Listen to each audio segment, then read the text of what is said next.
So এমন কিছু examples of sentence আমি নিয়ে এসেছি যেগুলো একটু ভাবাবে তোমাদেরকে সবাইকে।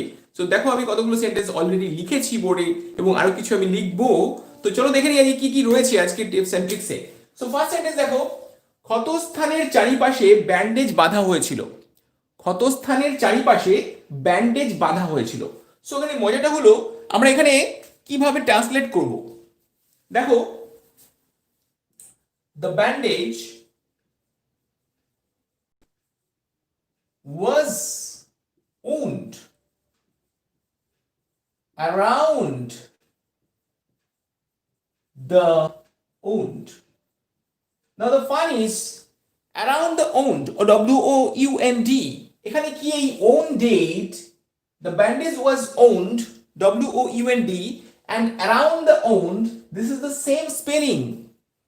Yes, this is the same spelling, কিন্তু এখানে মিনিংটা ডিফারেন্ট। এখানে ব্যান্ডেজ ওয়াজ ওন্ড মিন্স ব্যান্ডেজটিকে বাঁধা হয়েছিল, এই বাঁধাটাকে মিন করছে এই ওন্ড দিয়ে, কিন্তু এই ওন্ডটা কি হচ্ছে, এটা হচ্ছে ক্ষতস্থান, ক্ষত। সো আজকেও টিপস এন্ড ট্রিক্স রয়েছে তোমাদের জন্য। সো আমি প্রথমে দেখিয়ে দিই কিছু অদ্ভুত সেন্টেন্স যেগুলো স্পেশাল সেন্টেন্সেস, যেগুলো আমাদের এভরিডে রিকোয়ারমেন্টের প্রয়োজন হয় কিন্তু আমরা বলতে পারি না, সেরকম কিছু সেন্টেন্স। নেক্সট সেন্টেন্সে দেখো, ফার্মটি কৃষিজাত দ্রব্য উৎপাদন করত। ফার্মটি কৃষিজাত দ্রব্য উৎপাদন করত। এখানে ফার্ম তো ফার্মকে ফার্মই বলবে, তাহলে কি বলবে দেখো, the farm used to produce, মজার ব্যাপার, used to produce, what is produce? এখানে একটা যে produce এটা হলো verb, used to produce। used to কেন করলাম, দেখো করতো, নিয়মিত করতো, বলতো, যেহেতু কাজটা চলতো এই জন্য তুমি করছো used to। আর এখানে কি করছো, used to produce, এটা হলো verb and this produce is কৃষিজাত দ্রব্য। look at this, কৃষিজাত দ্রব্য। তাহলে কৃষিজাত দ্রব্যটাকে তুমি নিচ্ছো প্রডিউস দিয়ে।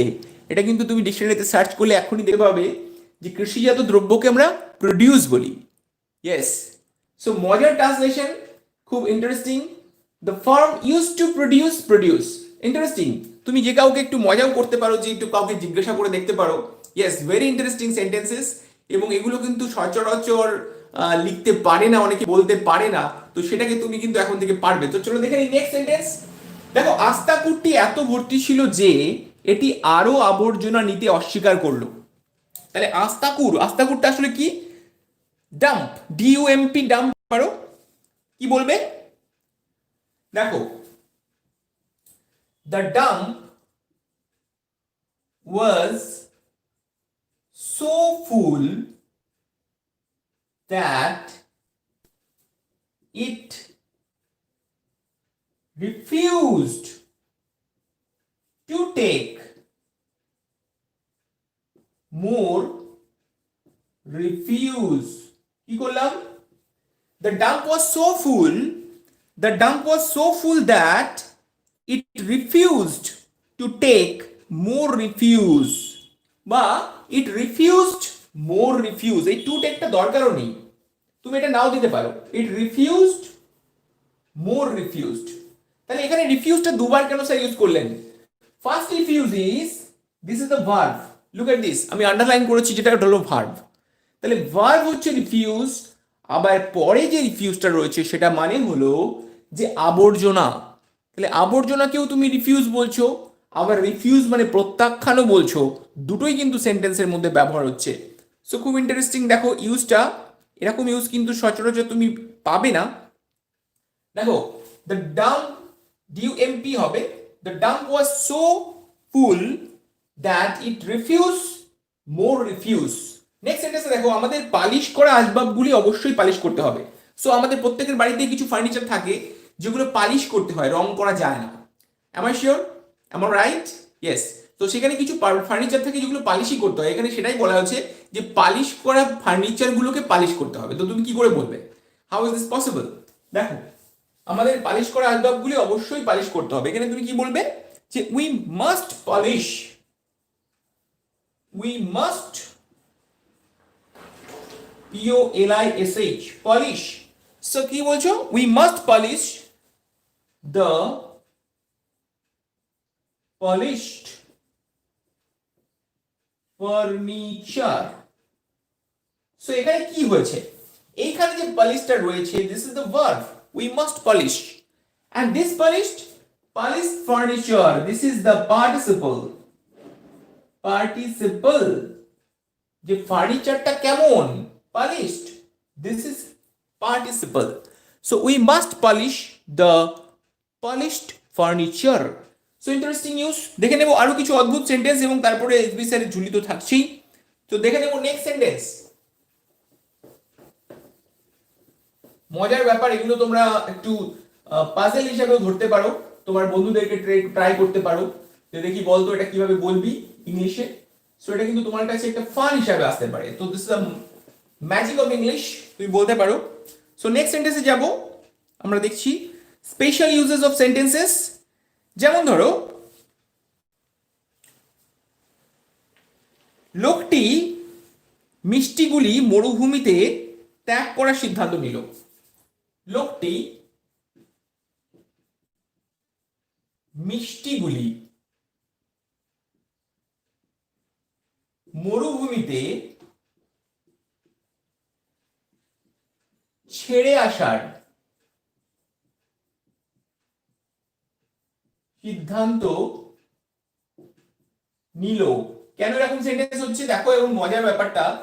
সো এখানে তোমরা হয়তো জানো মিষ্টি ইংরেজি সুইট হয়, আর একটা ইংরেজি হয় জানো কি? মিষ্টি ইংরেজি আর কি হতে পারে? কারো কি জানা আছে? আর একটা হতে পারে মিষ্টি ইংরেজি কিন্তু ডেজার্টও হয়, ডেজার্ট। হ্যাঁ, মিষ্টি ইংরেজি কিন্তু ডেজার্টও হয়। হ্যাঁ অনন্যা, ওয়েলকাম। সো ডেজার্ট দেখো কি করে করবে, লোকটি মিষ্টিগুলি মরুভূমিতে ছেড়ে আসার সিদ্ধান্ত নিল। কি করে করবে এইটার পদ্ধতিটা দেখো। The man decided to dessert.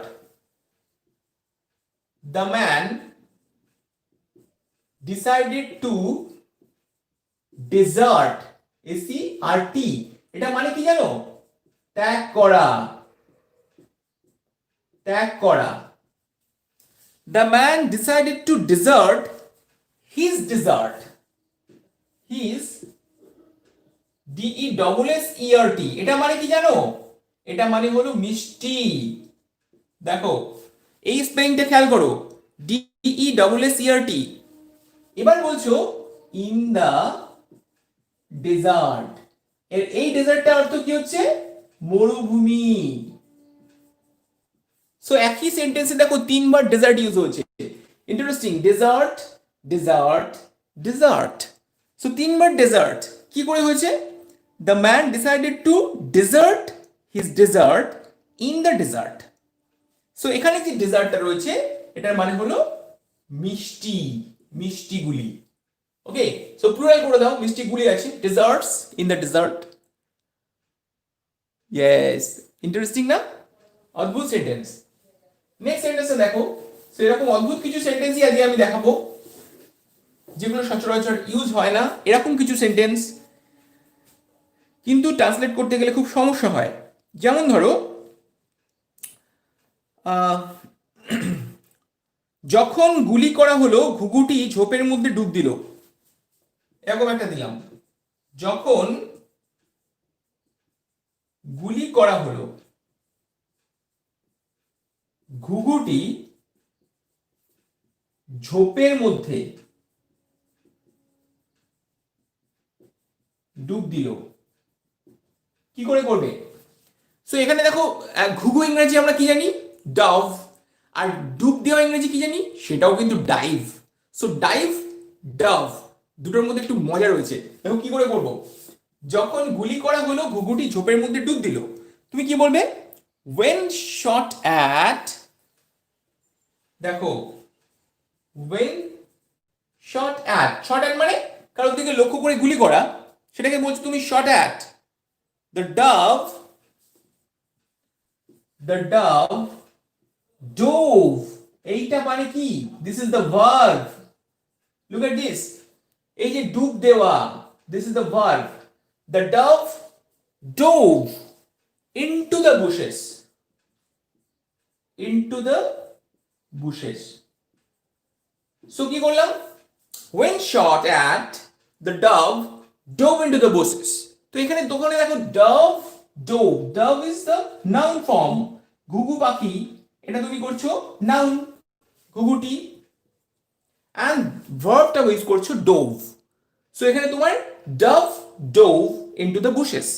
So এরকম অদ্ভুত সেন্টেন্স দেখে নেব, আরো কতগুলো এক্সাম্পলস এরকম অদ্ভুত কিছু দেখে নিই নেক্সট সেন্টেন্সটি, এবং তারপরে কিন্তু স্টক অফ ওয়ার্ডস থাকছে আজকেও।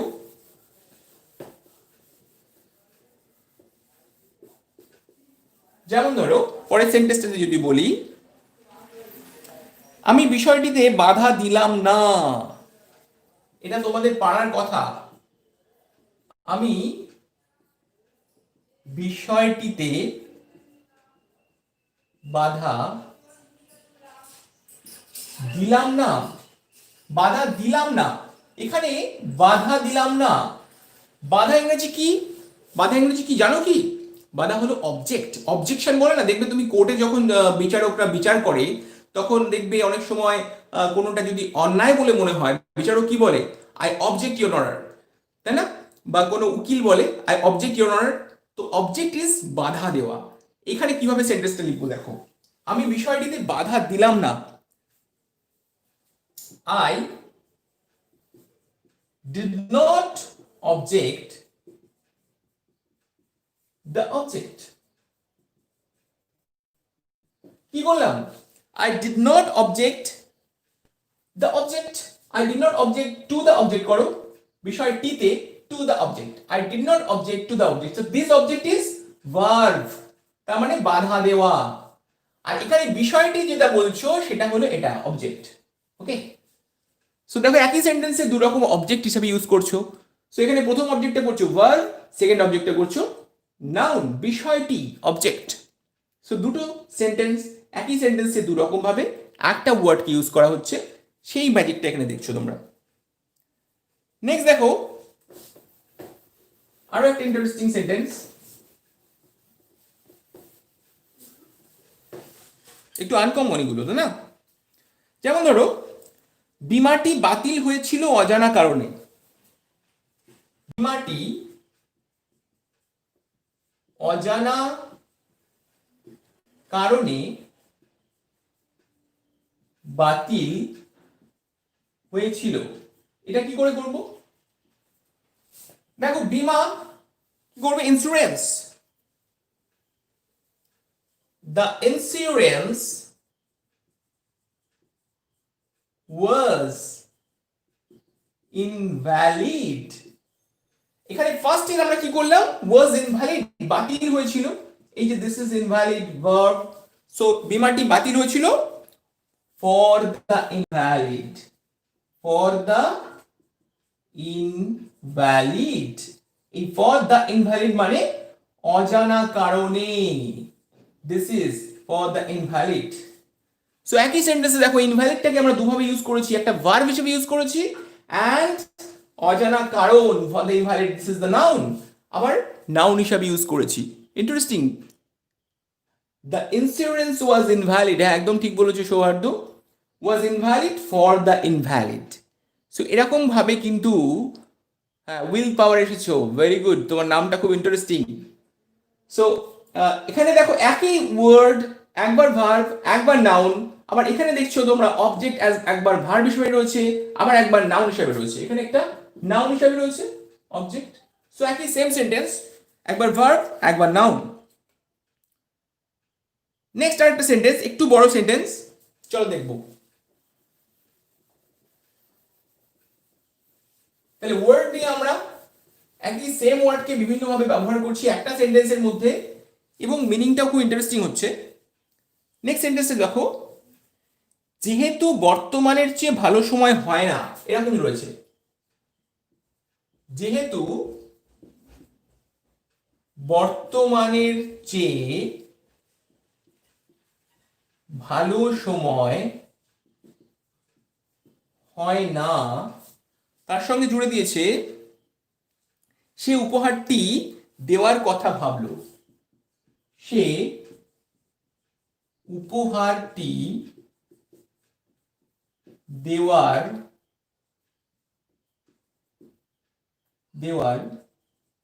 কথা ভাবলো। একটু সেন্টেন্সটা বড়। অর্থাৎ নাও আর নেভার আমরা জানি তো যে যা বলতে হবে এখনই বলে দাও, or you will be late. তোমার মনের কথাটা এখনই বলতে হবে, তা না হলে দেরি হয়ে যাবে। সো নাও আর নেভার এখানে সেটাই বলা আছে যে বর্তমানের চেয়ে ভালো সময় হয় না সে উপহারটি দেওয়ার কথা ভাবলো, অর্থাৎ তাই সে উপহারটি দেওয়ার কথা ভাবলো। তাই তুমি কি করে বলবে? Since there is no better time like present। দেখো, যেহেতু বর্তমানের চেয়ে ভালো সময় হয় না, since there is no better time like present, he thought it was time to present the present। Now interesting part is this part, to present the present। So what is to present? এখানে this is the verb, উপহার দেওয়া। এই যে উপহার দেওয়া, to present, উপহার দেওয়াটাকে তুমি কি করে বলছো? এই যে to present। আর এখানে এই প্রেজেন্টটা কি? this is the noun। এখানে মানে কি? সে উপহারটি দেওয়ার কথা ভাবলো। এই উপহার কথাটিকে তুমি বলছো প্রেজেন্ট হিসাবে। দেখো, since there is no better time like present, he thought it was time to present the present।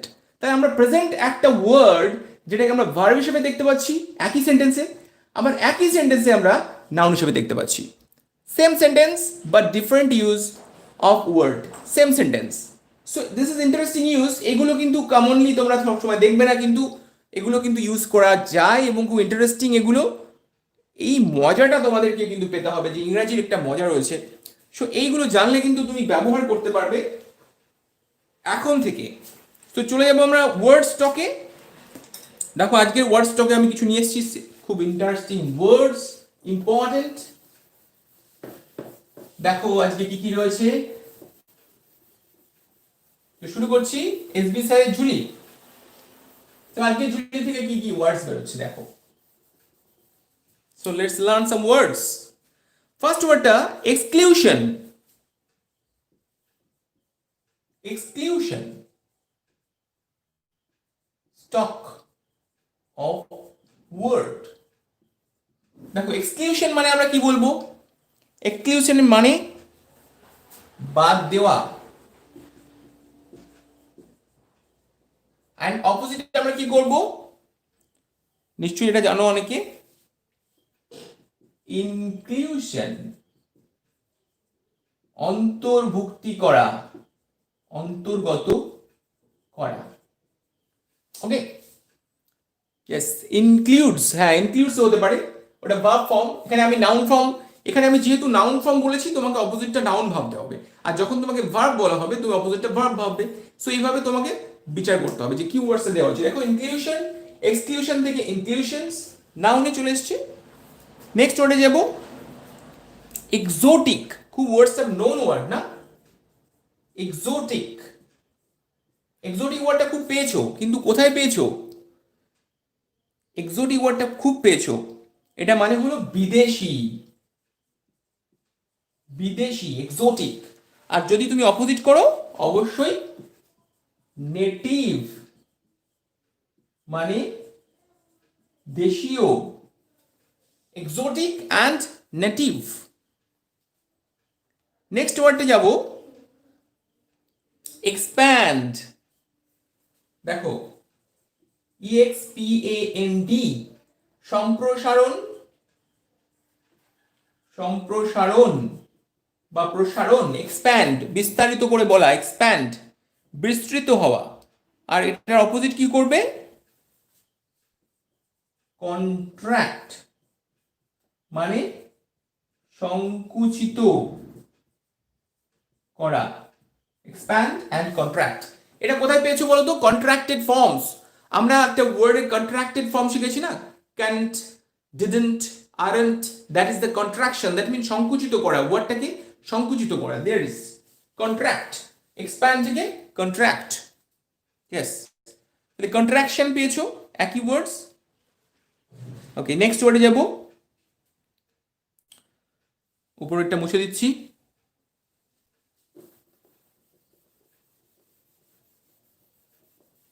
দেখো, এক্সপার্ট, এক্সপার্ট, এক্সপার্ট মানে অভিজ্ঞ, এন্ড অপোজিট কি করব? এক্সপার্টের অপোজিট কি করব আমরা? হ্যাঁ, ইনএক্সপার্ট করতে পারো, কিন্তু আমি করব নভিস অর ইনএক্সপার্ট। ওকে, সো এটাকে কি বলবে তুমি? যে অভিজ্ঞ নয়, অনভিজ্ঞ, অনভিজ্ঞ।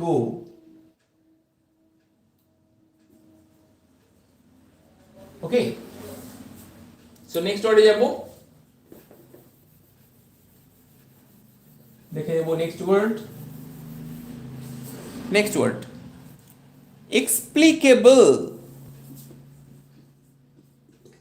এক্সপ্লিকেবল অর্থাৎ যেটাকে ব্যাখ্যা করা যায়, ব্যাখ্যাযোগ্য, এক্সপ্লিকেবল যেটাকে ব্যাখ্যা করা সম্ভব। অ্যান্ড হ্যাঁ ঠিক আছে, এটাকে করব ইনএক্সপ্লিকেবল, যেটাকে ব্যাখ্যা করা যায় না। প্রেফিক্স করলে হয়ে যাচ্ছে। হ্যাঁ, ইনএক্সপ্লিকেবল একদম ঠিক। সো আমরা প্রেফিক্স করেছি ইনএক্সপ্লিকেবল, ইনটা যুক্ত করেছি, তাহলে কিন্তু অপোজিট হয়ে গেছে। নেক্সট দেখব এক্সপ্লিসিট, এক্সপ্লিসিট স্পেলিংটা দেখো, ইএক্সপিএলআই, ইএক্সপিএলআই সিআরটি, এক্সপ্লিসিট তার মানে উন্মুক্ত বা ব্যক্ত। এই ওয়ার্ডটা আমাদের খুব প্রয়োজন হয়, যেমন ধরো কোনো কবিতার লাইনগুলোকে, এক্সপ্রেশনটাকে তুমি এনলার্জ করছো যখন, তখন এক্সপ্লিসিট কম্প্যারিজন থাকে, ইমপ্লিসিট কম্প্যারিজন থাকে না, সেটাকে ইংরেজির ভাষাতে মেটাফোর, সিমিলি বলা হয়। যখন এক্সপ্লিসিট থাকে সেটাকে আমরা সিমিলি বলি, অর্থাৎ ওপেন কম্প্যারিজন। তখন তুমি বললে the sun is like a red ball, so like open যখন বলছি সেটাকে বলছি explicit, that is called simile, ইংরেজির ভাষায় সিমিলি। কিন্তু যদি লুকিয়ে কম্পারিজনটা করা হয়, হিডেন থাকে, সেখানে তোমাকে বলা হচ্ছে মেটাফোর। সো এখানে আমরা এক্সপ্লিসিটটাকে কি করছি? Implicit. Very good, I M P L I C R T, so implicit, I M P L I C R T. তাহলে কি বলছো? অব্যক্ত, অব্যক্ত বা অন্তর্নিহিত, অন্তর্নিহিত, অন্তর্নিহিত যেটাকে ইনার মিনিং বলা হয়, ইমপ্লিসিট কম্প্যারিজন। সো এখানে আমরা নতুন অনেকগুলো ওয়ার্ড শিখেছি আজকে। হ্যাঁ, সো ইন্টারেস্টিং কতগুলো সেন্টেন্স শিখলাম এবং তার সঙ্গে কিছু ওয়ার্ড শিখলাম। আজকে এখানেই শেষ করব, আবার পরের দিন নতুন কিছু টপিক নিয়ে আসবো, আর টপিকটা আমি মেনশনও করে দেবো। দেখতে থাকো, শিখতে থাকো, প্র্যাকটিস করতে থাকো, প্রচুর প্রচুর প্র্যাকটিস দরকার পারফেকশনের জন্য। আর যারা প্রথমবার এই চ্যানেলে এসেছে অবশ্যই সাবস্ক্রাইব করতে ভুলো না, এরকম অনেক টপিক জানার জন্য, নতুন নতুন টিপস পাওয়ার জন্য আর শেখার জন্য। তো সকলে ভালো থাকো, সুস্থ থাকো, আজকে এখানেই শেষ করছি। Have a nice time, by.